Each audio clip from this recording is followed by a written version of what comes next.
Hi guys, this is Ashley back with another video. Before we get into the video, like, comment, and subscribe to the channel.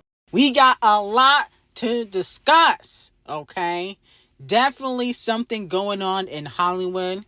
We definitely gotta get into that.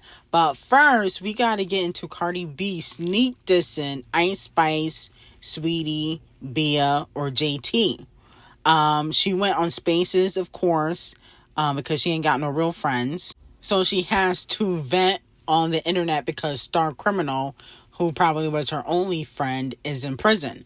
So this is what she had to say. So when you're nice to people, you might not get the reward from others, but God rewards you.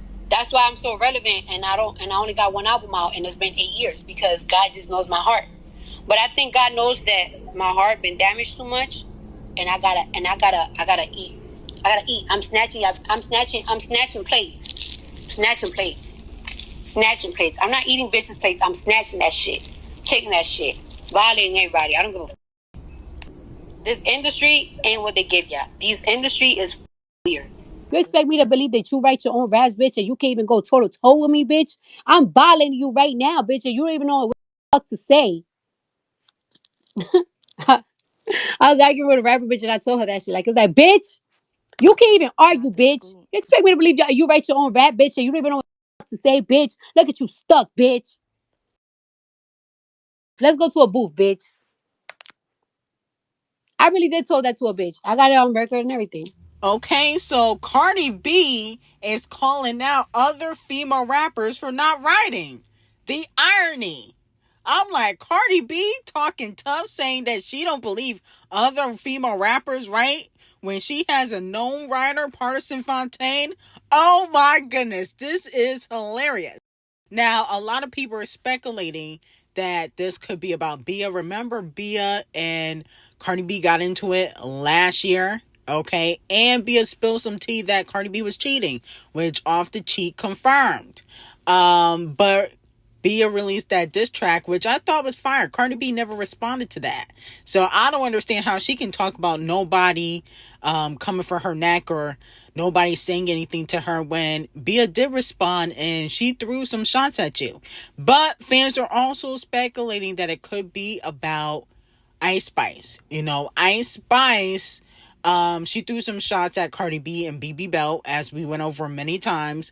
But the shots didn't really sting enough, in my opinion.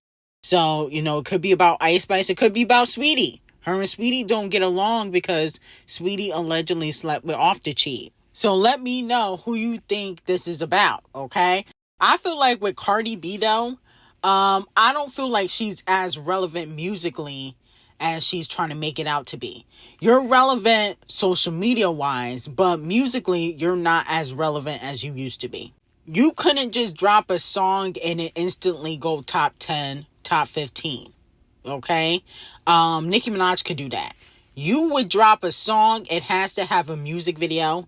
You have to have a meeting with 100 DJs and, industry executives so it can get a push.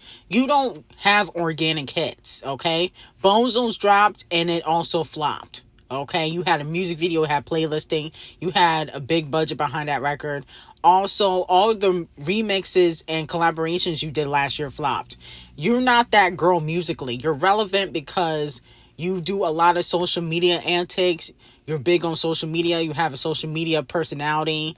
That's why you should do reality TV. Go back on Love and Hip Hop. But musically, you're not as relevant as you think you are. Because if you were, you would be dropping hits back to back. And you don't do that. Now, moving on to Doja Cat. Doja Cat has some collaborations in the stash coming. As we know, Lisa Ray and Doja Cat coming with a fire record.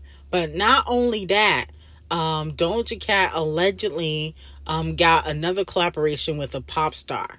Okay, so Doja Cat's bringing in the heat this year in 2025. And I can see Doja Cat getting another number one. Now, Megan Thee Stallion is stepping into the acting world, okay? Megan Thee Stallion, she signed a deal with Netflix a few years ago. Allegedly, in the next year or so, we will see Megan being a producer for a few Netflix TV shows. Let me know if you guys will be supporting. Megan has signed an exclusive first look deal with Netflix where she will create and execute and produce new series and other projects. So word on a curve, this could be dropping, pretty soon. She's going to drop a few projects in 2026, 2027, but she's currently working on them right now. So let me know how y'all feel about that. I feel like that's a good look for Megan, especially since, she got all these lawsuits. She's going to need to do acting and, these other brand deals so she can pay Devil Nation and her lawyer fees. So I think that this is a very smart idea for Megan Thee Stallion. Now, Wendy Williams went and did an interview with the Breakfast Club, okay? It looks like Wendy is trying to show people that she is not on the decline. Wendy Williams says she is not cognitively impaired and compares her guardianship to being held in prison in the new Breakfast Club interview. She said, "I'm not cognitively impaired. You know what I'm saying? But I feel like I'm in prison. Look, this system is broken. This system that I'm in. This system has falsified a lot." And then she also threw some shade at your boy Diddy. Wendy said, "Diddy will go to prison for life. People, you don't know things I know about Diddy back in the day. And it's time. Diddy's done." Wow. Okay.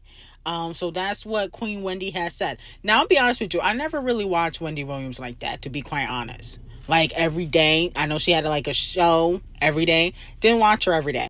Watched her once in a while. But one thing I know is that Wendy always had issues with the camel faces and the Diddys from back in the day.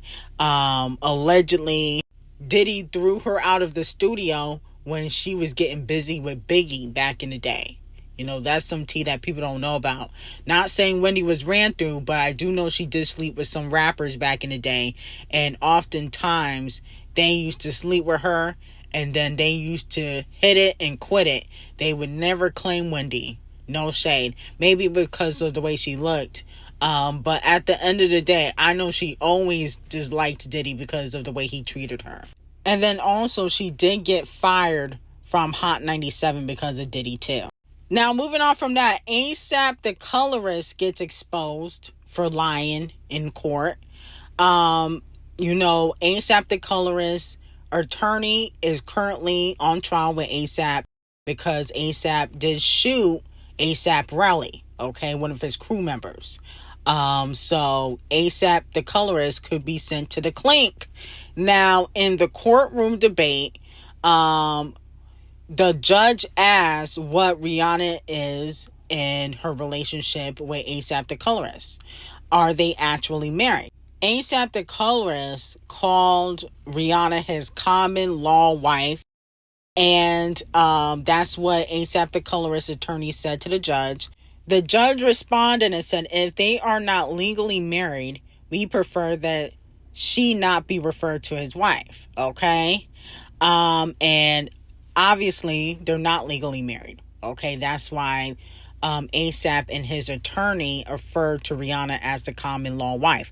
A common law wife is not a person that's married. That is shacking up. She your girlfriend. Okay? Now, I understand a lot of women in their mid-30s and 40s, they do not like to be called girlfriends, and that's probably something Rihanna don't want to be called. But you're a baby mama, girlfriend, but you're not a wife. Rihanna is currently getting dragged for being called a baby mama, but I don't think it's really anything to drag Rihanna about because she's a billionaire, okay? Now, obviously, I think Rihanna probably, wanted to be married, but you can't always control what happens in the future. But I don't think Rihanna should get dragged for being a baby mama, not like Halle Bailey, only because Rihanna's older. So, when you get older, even if you're not married, you may want to have kids. And I think Rihanna probably prefers to have children than having a marriage certificate or a ring because she's already filthy rich. She didn't get knocked up in her prime by a YouTuber. Okay, so I don't think that Rihanna deserves to get dragged, because at the end of the day, she's way past her prime and she's not even doing music anymore. Okay, all she do is Fenty, so she might as well have kids. But, you know, Riri, you might have to testify in court because you don't got that wife privilege. You might have to testify in court and tell the judge what ASAP the colorist really be doing in the streets. Okay, you want that tea, that's on Patreon. But this is why he got tied up in this mess. But with that being said, I don't think Rihanna deserves to get dragged for that. Okay, because she's older. She's not in music anymore. She's not touring. All she do is Fenty.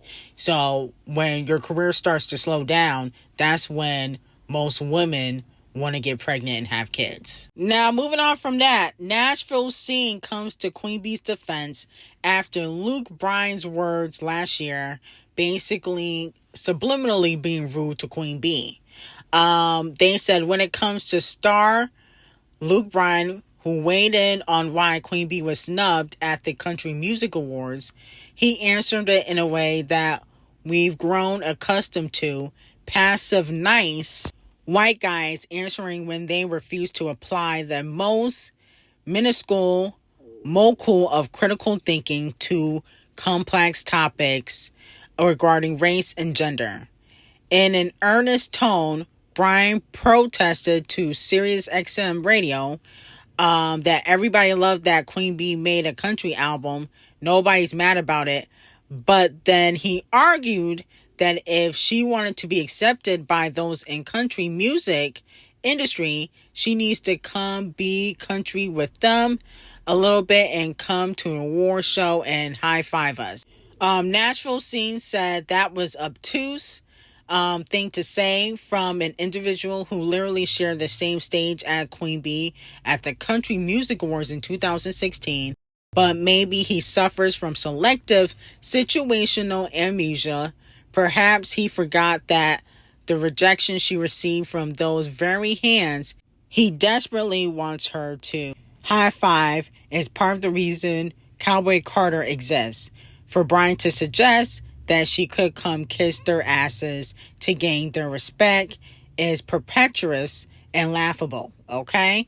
Now, here's the thing. I feel like Queen B doesn't need to be accepted by the country community or the country industry, because at the end of the day, she made more noise than a lot of white country artists. No shade. She did what she needed to do, and she's got the most scammy nominations for Cowboy Carter. I don't think she needs to be going to no award shows to get acceptance, okay? There's a reason why she skips the award shows except the scammies. So at the end of the day, Cowboy Carter was still successful and it still made noise. So she doesn't need acceptance from them. Now, moving on from that, it looks like we might get a Mariah the Scientist and SZA collaboration. Now, SZA commented under Mariah the Scientist picture, and Mariah the Scientist responded and said, thank you. Can we do a song? I'm here for a collaboration between the two R&B girls that get cheated on the most, okay? Didn't Young Thug talk to 10 women in jail while he was with Mariah the Scientist? And SZA, she can't keep a man to save her life. So I am here for the two girls linking up and making a heartbreak record because they can't keep a man or their man is always cheating on them. I'm here for it. The song is about to be a boppity bop. Okay, so I think they need to get into the studio as soon as possible because Young Thug just recently cheated on Mariah the Scientist. So I think she needs to air him out on the record. Now, as we briefly spoke about yesterday, Champagne Thickums mentioned in his lawsuit against UMG that content creators like Kai Cenat, No Life Shack, RDC Gaming, Cartier Family, and more reacted to Not Like Us without getting copyright claims to further push false allegations against him. But what he failed to realize is that UMG did the same thing for his song. UMG uncopyrighted any Champagne Thickums songs that were released during the beef: Family Disasters, The Heart Attack 6, Push-Ups, Tailor Made. And so content creator named Your Rage said, my Drake reactions are all now also uncopyrighted, okay? So at the end of the day, UMG did the same thing for Champagne Thickums. Unfortunately, Kung Fu Kenny, his song Not Like Us was just more popular. Now, in light of these false and ridiculous and frivolous lawsuits that, Champagne Thickums, the bottom feeder, has basically put out, Kung Fu Kenny's Not Like Us just hit 7 million units sold in the US and is now 7 times platinum. Wow, wow, wow. Okay, this song about to go diamond and Champagne Thickums about to be really upset. Okay, because this is probably the most streamed diss record of all time. And then on top of that, Kung Fu Kenny's Not Like Us saw an increase in streaming activity across all major platforms yesterday. The biggest gains were on iTunes, jumping 22 spots to re-enter the top 40. Okay? I'm hoping that Kung Fu Kenny doesn't let Champagne Thickums, the bottom feeder, scare him out of performing at the Super Bowl and performing Not Like Us. I'm hoping that he performs Not Like Us at the Super Bowl still. Because at the end of the day, this lawsuit is frivolous and he's upset that he lost a rap beef. Okay? But to be quite honest, I don't really feel like Kung Fu Kenny defamed Champagne Thickums. I've been hearing stories about Champagne Thickums for years. People only have not been paying attention to it because he's been one of the biggest industry puppets. But now Lucian is gearing up to push him out. Now let's get to this white people tea. Justin Baldoni, okay, is suing Blake Lively and Ryan Reynolds and their publicist and PR firm for $400 million, alleging defamation and extortion over an ends with us situation. Now, if you guys don't know, Blake Lively sued Justin Baldoni for basically sexual harassment. She said that he walked in while she was breastfeeding and that he was very inappropriate, on set. Now, if you want the real behind-the-scenes tea about what happened between Justin Baldoni and Blake Lively, that's on Patreon, okay? But I will say this. Hollywood is crumbling. Lawsuits are flying everywhere. And some of these lawsuits are frivolous. Now, I'm not saying this lawsuit is frivolous or the Blake Lively one is frivolous, but I'm saying Hollywood is getting soft. Okay, lawsuits are flying out everywhere. Everybody want to sue everybody now in Hollywood when they don't get their way. And I'm going to say this. I feel like because Blake Lively and Ryan Reynolds, they are the bigger celebrities and have more pull, they are actively going to try to blackball and sabotage Justin Baldoni's career. Not saying he don't deserve it, but I do believe that Blake Lively and Ryan Reynolds are pulling strings behind the scenes. This is my opinion, because they're the bigger celebrity. And when Justin Baldoni put out his lawsuit against the New York Times, a lot of fans were questioning Blake Lively because in the screenshots of text messages that he showed the courts in his court documents, it does show that Blake Lively did invite him into her dressing room, okay? Not saying that Justin Baldoni is innocent. I have no dog in this fight. I do not care really about who wins their lawsuit.